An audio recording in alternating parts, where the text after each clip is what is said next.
All right, thanks for tuning in to another edition of Prime Sports NASCAR on Prime Sports Network as we take a look at Atlanta this week. That's right, we have two races again at Atlanta Motor Speedway.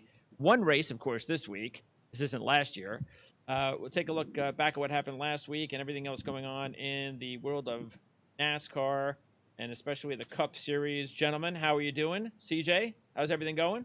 Because you're kicking butt on your fantasy team. Like every week your drivers are winning races. When I look back at the drivers, I think being second in the snake draft is a really, really tough place to be. So when I look back at the drivers I was happy in some instances, a little bit on the fence or nervous in a couple of other instances. But now I'm feeling pretty good so far. Yeah. Eric, you actually only came 15 points below CJ, who won the race. You had the second, third, and fifth drivers. Logano actually was the best driver most of the day, one of your drivers, but he came up short, but still much better than what happened last year. Yeah, so far so good. I think we've definitely flipped me and you teams, it seems like. I had your luck last year. I'm trying to use the psychology of what we said in the beginning of the season. That's a second half season. Yeah, my guys are going to be okay. I'm going to relax, except for the bottom. I made my third driver change already. Ricky Stenhouse for Michael McDowell. What'd you think about that, Eric? That was risky because you got a playoff guy with McDowell you dropped, who I contemplated this week. I'll let him lay another week just in case see if CJ wants him. But yeah, because I'm curious. Stenhouse I think's got more upside to this regular season. He's running decent. McDowell, we kind of saw what he can do. But then again, once you get in the playoffs, it seems like the playoff guys run 1 through 16, and you might sneak a good finish out of him in there. So I almost grabbed him, but I'm still not ready to cut ties with Bubba yet. And Almirola, I feel like, will eventually turn things around. Can't keep going bad luck as much as he's had. So I'll ride it out another week. TJ? I'm good with where I am for now. The wins keep on coming. I did look when you made a move to see if there was anybody on my roster that I felt like I could use a switch. And I honestly, from the field that's available right now, I'm not confident yet to be able to make a move. So I'll stick with it at least for another week, probably 2, since we're coming up to dirt after that. Sure. A week. So if I make anything, it probably won't be for another couple of weeks at least. And looking ahead, which specific drivers will be the dirt guys? Larson? Mm-hmm. Who else? Stenhouse, Austin Dillon, Chase Briscoe. All drivers we have on our teams. Yep. Yeah, the only ones I would say you look at, and I'm debating, like you're going to have like a Chris Windom, Shane Golobic, or USAC guys that are going to come over. Uh-oh. The thing is, it's like hearing these drivers talk, I don't know what to expect for Bristol dirt. That is it going to even be an advantage for a dirt guy to come run over? Yeah, because he's driving a cup car. Yep. Yeah, and like Eric Almirola made a good point yesterday, and Eric Jones confirmed that he was right, that because of the way the track's probably going to be, and a cup car is not built for dirt, you may see more of a race like Martinsville or Richmond, kind of a slick track trying to pass. You're not going to see them getting sideways like you'd see like a sprint car or a dirt car that are like a modified that's already made for that. So if that's the case, there's really no sense to go to a dirt guy coming over if it's not going to run like a race on dirt. So plus the dirt guys, that all the Larsons and the Christopher Bell and the Stenhouse, you could run up front and get caught up in somebody else's mess too. Nobody knows what this track's going to do. So it's a wild card. That's why you're seeing all these cup guys going to run the truck race the day before, just to get some track time. So yeah. So again, but there's nobody out there that's a free agent on our fantasy team or in our fantasy league that would be considered like a potential really good dirt driver. No, nobody that I've seen so far. Not unless some fluke guy comes run a dirt guy that could tear it up. But I don't see anybody that's not in our team right now that you would necessarily. Yeah. CJ, let me ask you this question. Christopher Bell. Who would you consider trading for Christopher Bell on Eric's team and my team?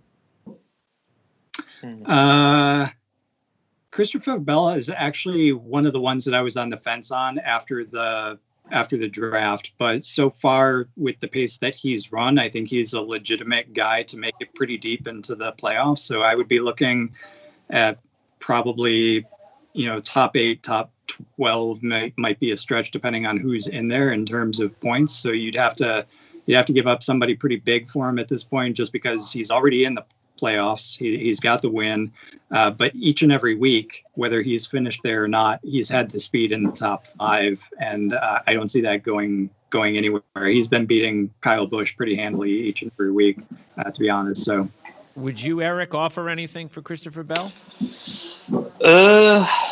I don't think anybody. He's not going to. I wouldn't take any of my bottom guys.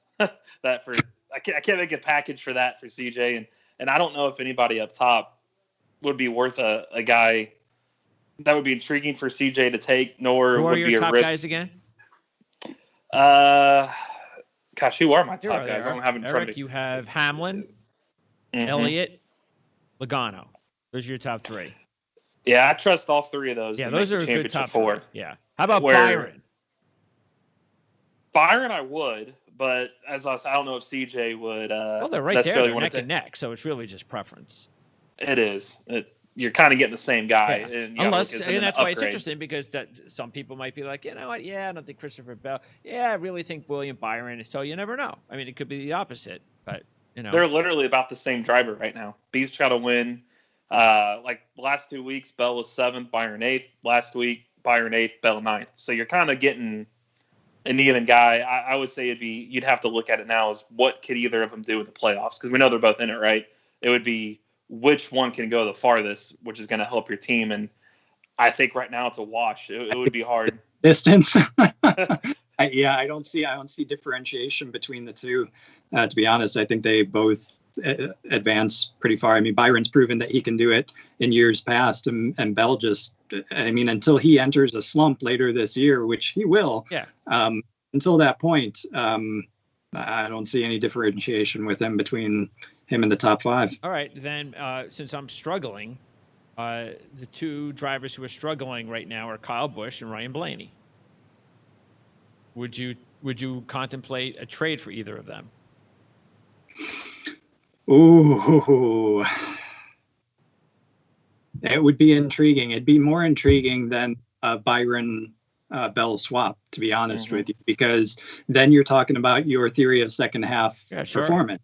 Who gets hot when Bell starts to have his slump? And I've not given up on Kyle Busch. I think he's got a lot of potential. He's got speed, but I think he's starting to show the signs of the same struggles that he had last year.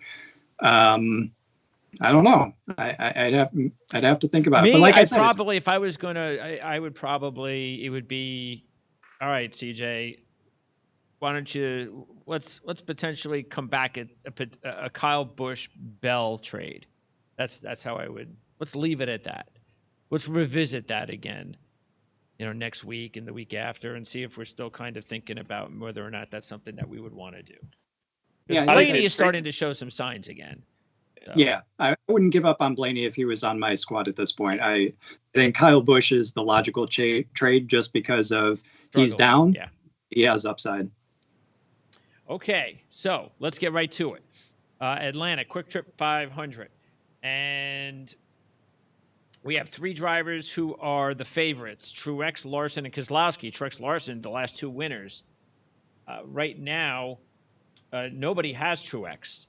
And we know how hard it is to win back-to-back. So I would think that has something to do with it. And also, Truex has never won at this track.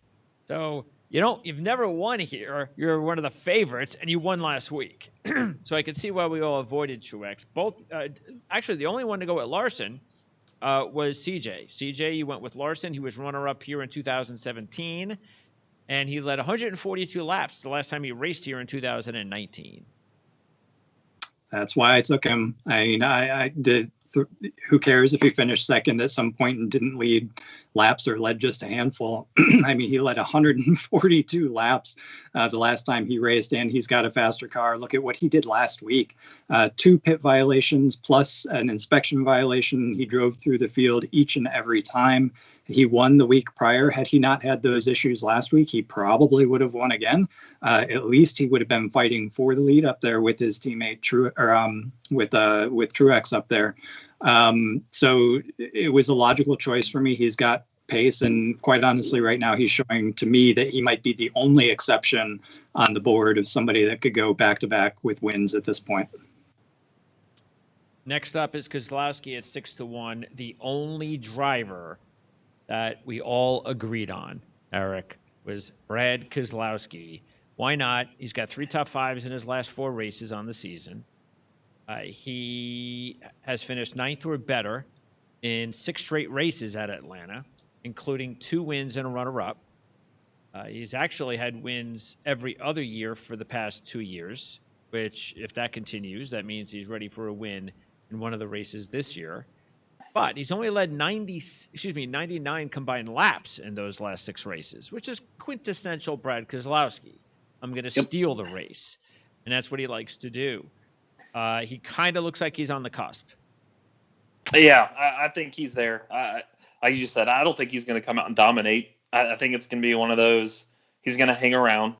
You're going to get a final pit stop.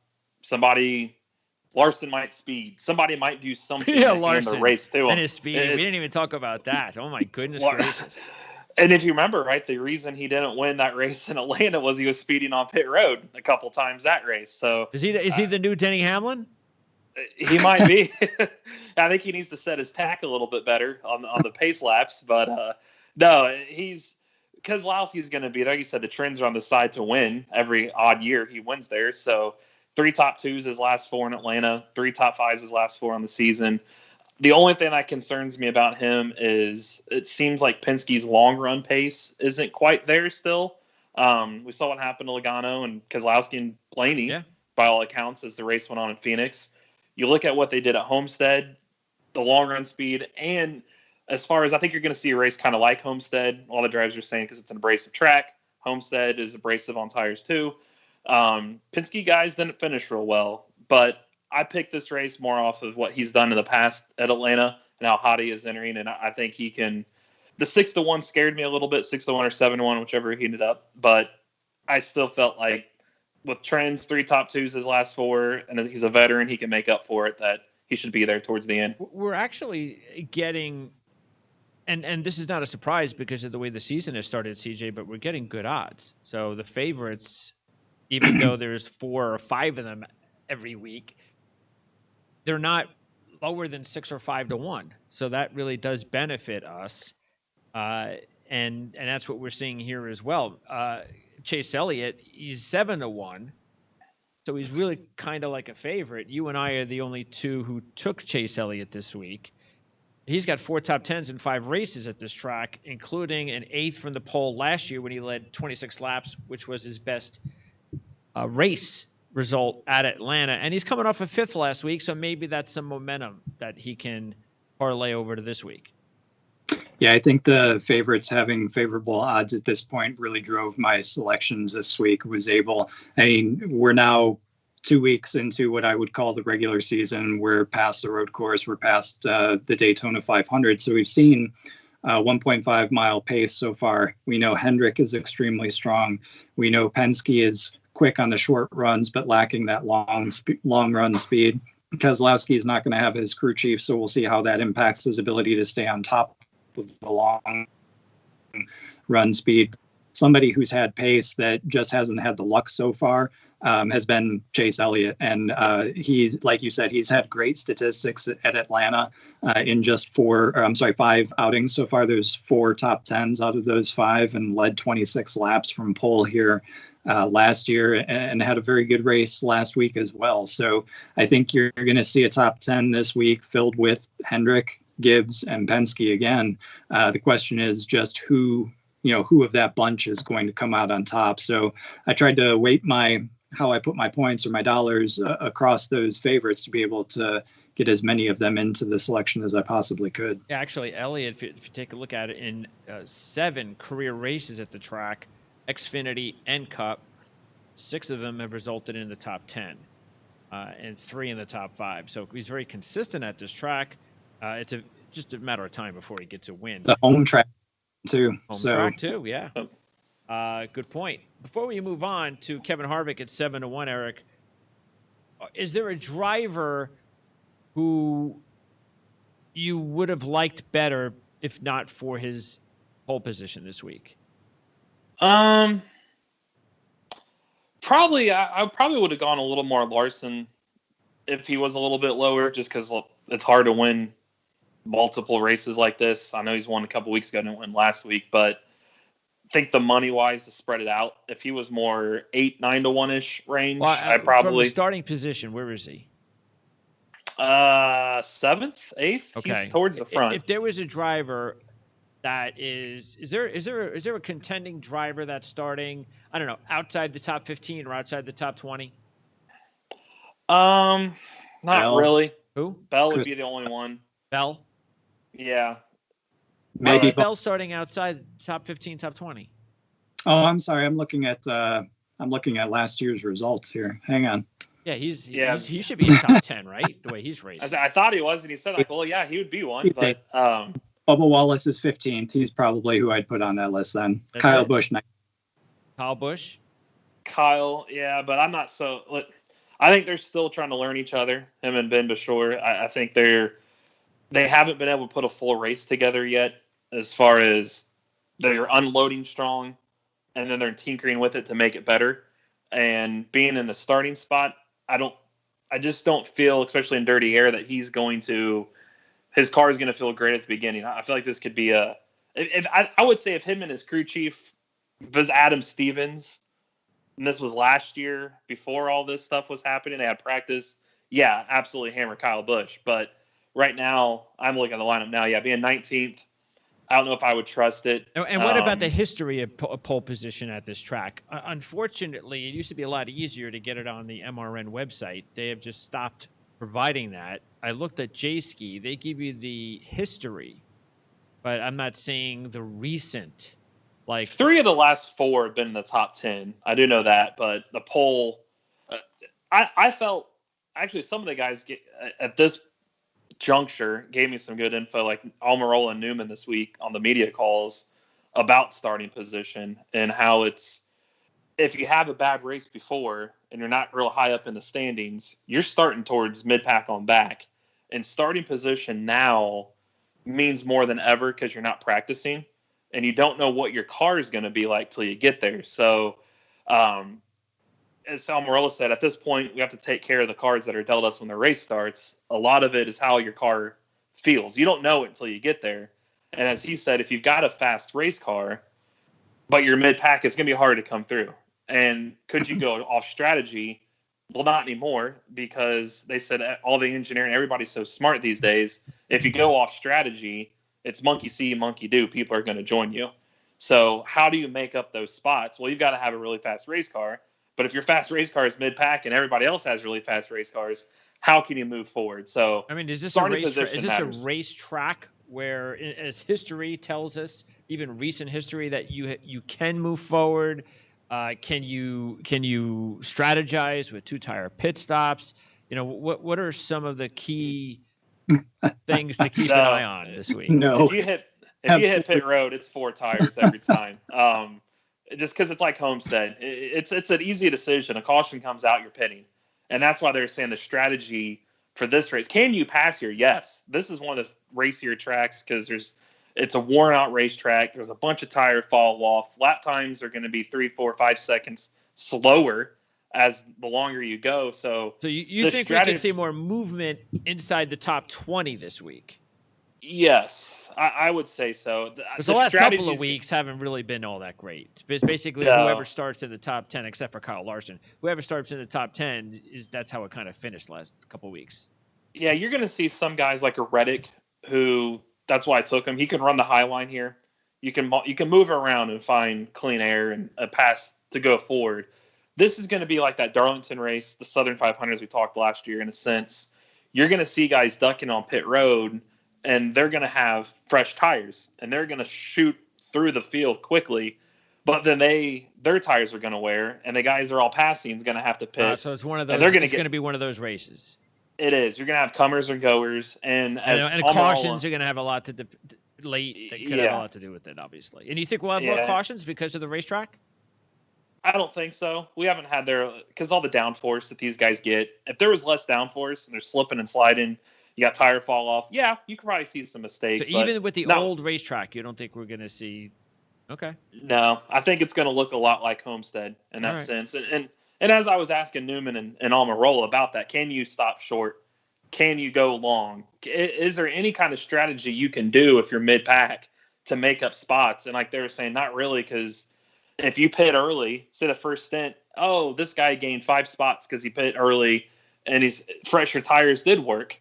Well, the faster guys the next stint are going to do the exact same thing. Yeah. And they're going to put you. So this is a race, as they were saying, with 500 miles, by the time you get to the end, you're going to have your good guys back up front. You just have to have a fast race car, and that's where the starting position kind of matters, is you can't play a lot of games to get to the front anymore. And the stage breaks are a big reason because you already know you got a caution coming at a predetermined lap.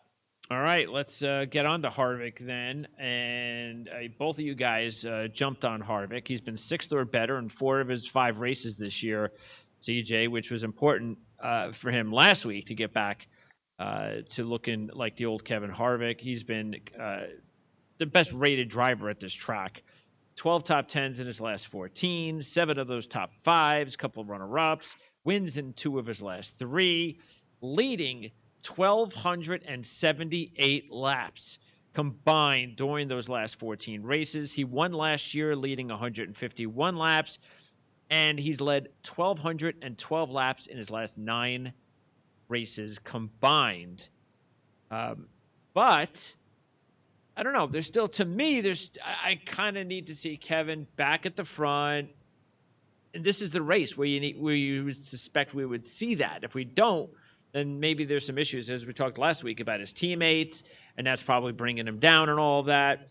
So this is a measuring stick race. One of the reasons I stayed away was, again, I'm just not entirely sure he's really back to where you want to be. And then he's basically got to win 3 of his last 4 races at Atlanta if he wins, which is a very hard thing to do.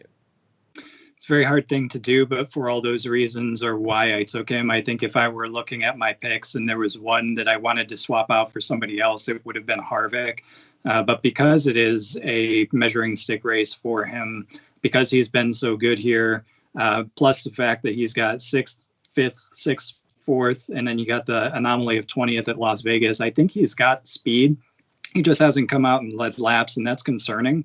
But however, if there is a place that he's going to do it, this will typically be the place, which is why I felt with the odds as they are, no clear differentiation, and you're actually getting pretty good odds on all the favorites, go ahead and throw him in at this point, because it's probably a wise bet. How often are you going to get Kevin Harvick in any other season at a place like Atlanta where he's been so successful, at the odds that he's at this time? Would you ring the panic button if he doesn't look like the old Kevin Harvick this week? I wouldn't ring the panic button because he's still top 5, top 10, pretty much every single week. But he's, the expectation of him repeating everything that he did last year is definitely off the table at that point. But he's going to be a playoff guy. He's going to advance. He's going to figure out how to get it better as the season goes on. And I do think that his inexperienced teammates are probably hurting him a little bit in that aspect. So I think as the season goes on, things will come his direction, but certainly not going to reach the heights that he had last year. And look, being a first half of the season dominant driver didn't help Kevin Harvick last year. Right. So maybe it's about being a dominant second half driver this year. Denny Hamlin 9-1, Kyle Busch and Logano 10-1. None of us went with Kyle Busch, but as far as Hamlin and Logano, both of you guys went with both of those drivers. Hamlin's got 4 top 5s on the season. He's won once here in 21 races, Eric.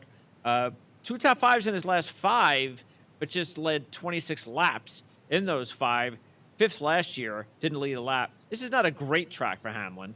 Well, while Logano's got 2 top 5s in 14 races, that's not a lot. 10th last year in this race, but he does have 2 runner-ups on the season, and the odds are pretty good. That's what sticks out.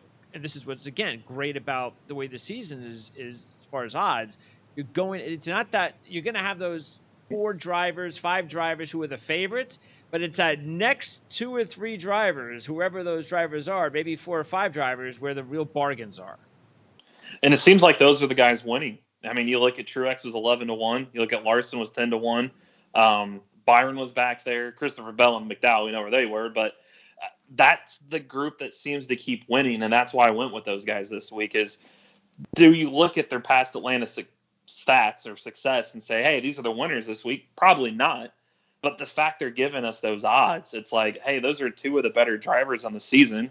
Logano's got 2 runner-ups, as you said. Hamlin's got 4 top 5s and 5 starts. He's right there. It's like you're giving me guys with speed. Hamlin just hasn't been able to close. He's not even quite there yet to close a win out, but who's to say it can't happen this week? He's been close on the season and close at Atlanta. Maybe they've got it figured out. And Logano, they all know it's the long run pace.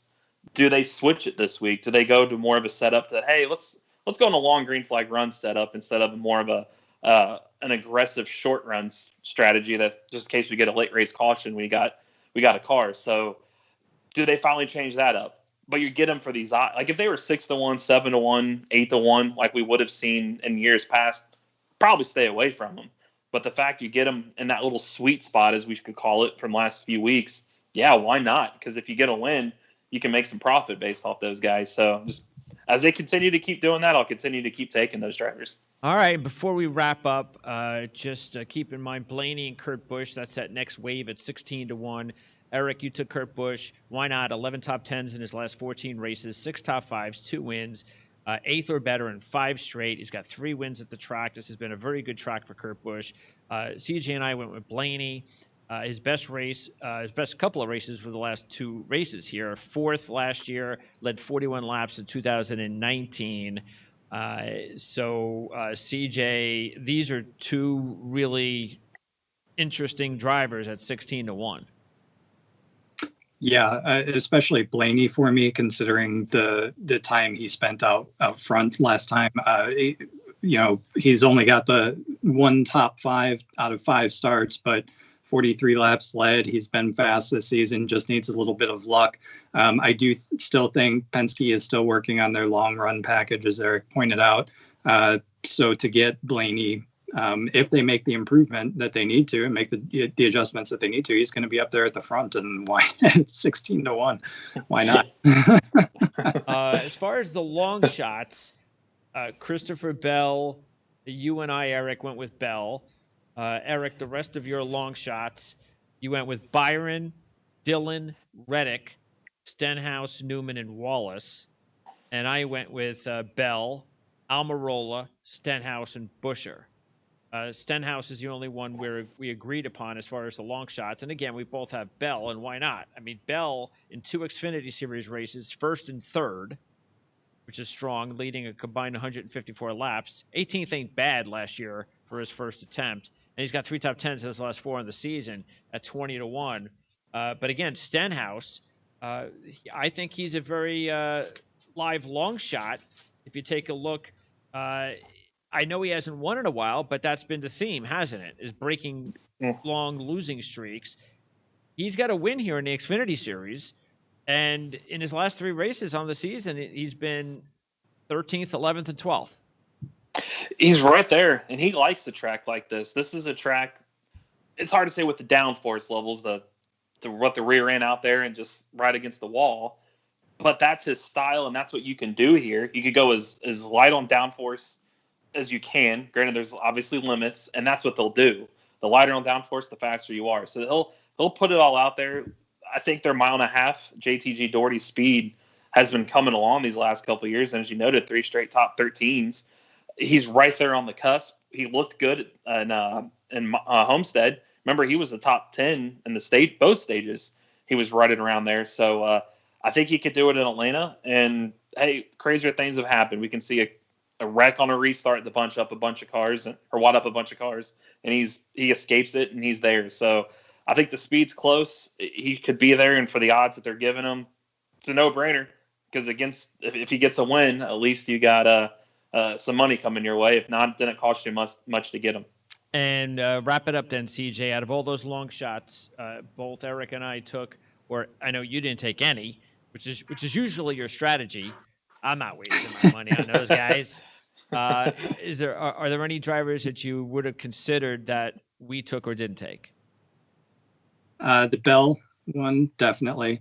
I think Stenhouse is actually a pretty good play as well, and I'm anxious to see Bubba Wallace. He's been fast. He had some legitimate speed and was making really good passes last week. So I'm anxious to see what he can do at a track like this. Another one like Stenhouse, who likes this kind of surface and likes this kind of racing, and I think he'll succeed with the equipment that he's got. So he's not necessarily one that I'm going to go with because I think it's going to be won by one of those top 10 guys. But I'm anxious to see what somebody like a Stenhouse can do, because I agree, JTG Doherty has been picking up their 1.5 mile pace for sure, but very interested also in Wallace and what he can do with that Toyota. All right, and rotowire.com, as usual, you're going to be ready to go on Friday, Saturday? On Friday, we will have fantasy previews for the Xfinity and truck races, which are on Saturday. I'll also try to get the Cup one up as early as possible on Friday. That one might be Saturday. And then after Sunday's race for the Cup Series, we'll have the NASCAR barometer up on rotowire.com probably about 24 hours later. And Eric, you already have a bunch of stuff for this week's race. What's coming? So we'll have the sleepers tomorrow, and then the 5 burning questions on Friday, and then we'll have a feature of Truex and Elliott before the end of the week, and then the race coverage this weekend. And anything parting regarding Bristol next week? Right now, other than the truck guys that are running the Cup guys run the truck race, it's gearing up, but nothing different than what we've already known. I don't think we'll know anything until they actually get racing, because nobody really knows what to expect. This is Are we going to say this next Wednesday? Probably. This is going to – we'll say next week. My post will be a little bit shorter. We won't have sleepers or favorites, because God knows nobody knows what that's going to be. Yeah, I don't know how we're going to handicap this race. I'm curious what Vegas is going to put these odds as, who's going to get what. Larson will be the heavy favorite. Marson will probably be like, yep. 2 to 1, 3 to 1. We might get some good guys like 20 to 1 that you normally wouldn't get. Like, hey, why not? Yeah, I don't know. You don't really have any past track trends because they haven't raced on dirt since 1970. We don't have favorites or sleepers because we don't have practice till Friday. And just put all our money either on Larson and then the rest on like all long shots. That's probably the best way to do it, honestly, because you're not going to really know much. Should be a lot of fun. But first, it's Atlanta. Let's hope the weather holds up, because you never know at this time of year. But either way, guys, appreciate it as always, and we'll talk to you again next Wednesday. Awesome. Thank you. Thanks.